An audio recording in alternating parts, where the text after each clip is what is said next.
NAFTA is another trade agreement, or another organization, I guess you will, that is centered on free trade. And this right here is the North Atlantic Free Trade Agreement. It's on the news right now. If you paid any attention to Mr. Trump, he's talking about wanting to negotiate it. In fact, he has been renegotiating NAFTA, and according to an article that I read recently, this one here may be that same article or one like it.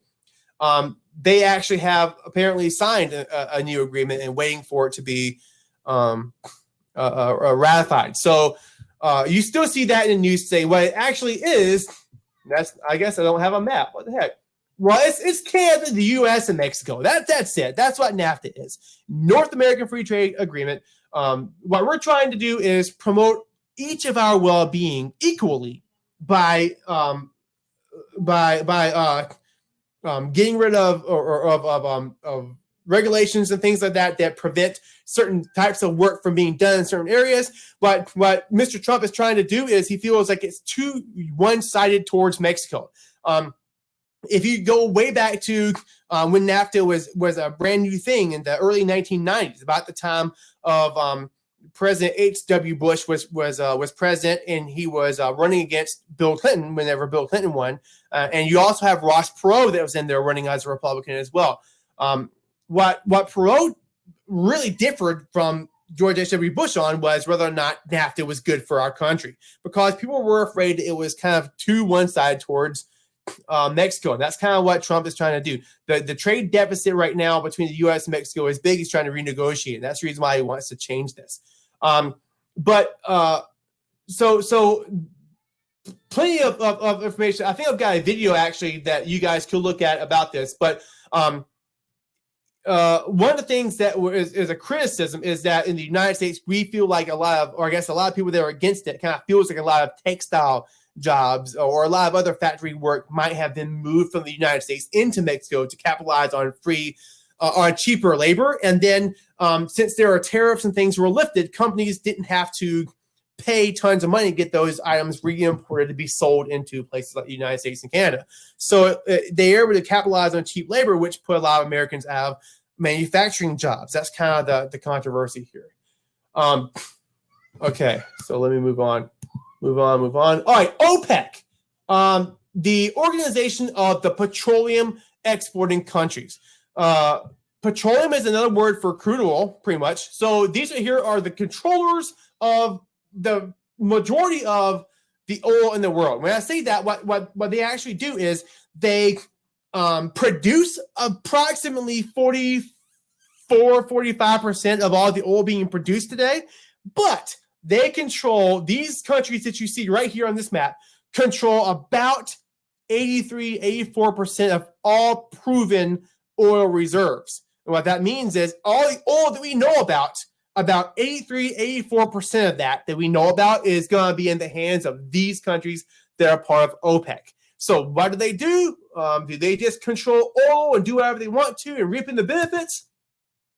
Oh, there's a bigger version of the map. I blew it up for you guys. What they're trying to do, y'all, is they're trying to keep the price and the supply of oil stable. And they do this for economic reasons, really. See, a lot of these countries, like if you look at Venezuela, for example, if you look at the news on Venezuela, their economy is going to crap. They have huge inflation problems. Usually their gas is super cheap because they're an oil exporting country. Almost their entire economic well-being relies on oil. You've got other countries in Africa that are kind of in the same scenario. Saudi Arabia and some of these countries, their oil is just such a huge deal for these countries that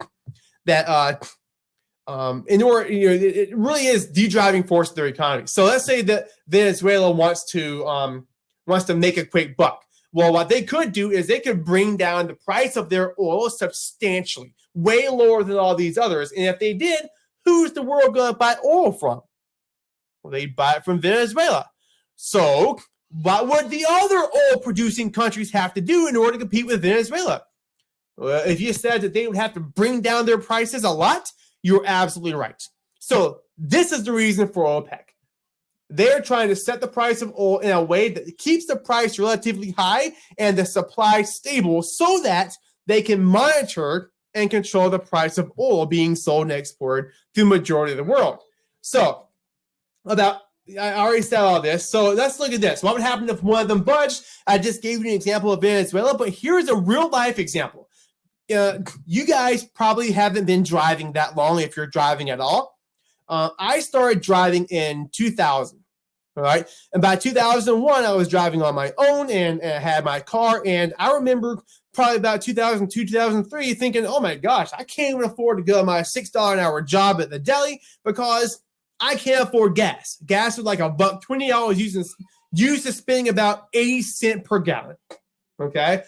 But what happens is in the late 2000s, around 2008, 9, 10, 11, 12, some of that area, gas started to go up and it looked like it was never going to stop. I mean, I got to where I was paying $3.50 or almost $4 a gallon here in South Carolina for gas. And I was spending about $400 to $450 on gas driving 50 miles a day to work as a teacher. So I was really forking out the dough here. But then something that nobody expected started to happen, and that is gas prices in about 2014, if I remember correctly, started to go down substantially to about where it is right now.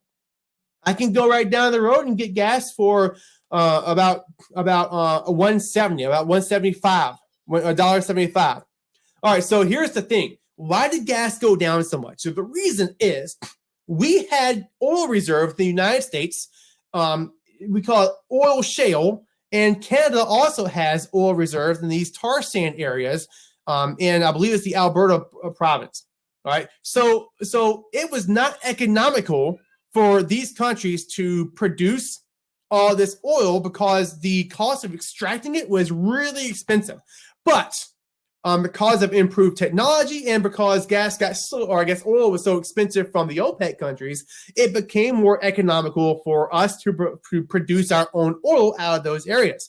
And so this right here is the oil shale areas, predominantly this region right here, where we start to extract oil and produce oil for ourselves. We also have a lot of natural gas and things like this. But the reason why gas went down is because the demand for it went down substantially in the United States. Even though we produce at this time a ton of oil, almost as much as Saudi Arabia, if I read correctly the other day, we still import the second largest amount in the world, just behind China, of oil. Because we consume just a ton of energy here in the United States.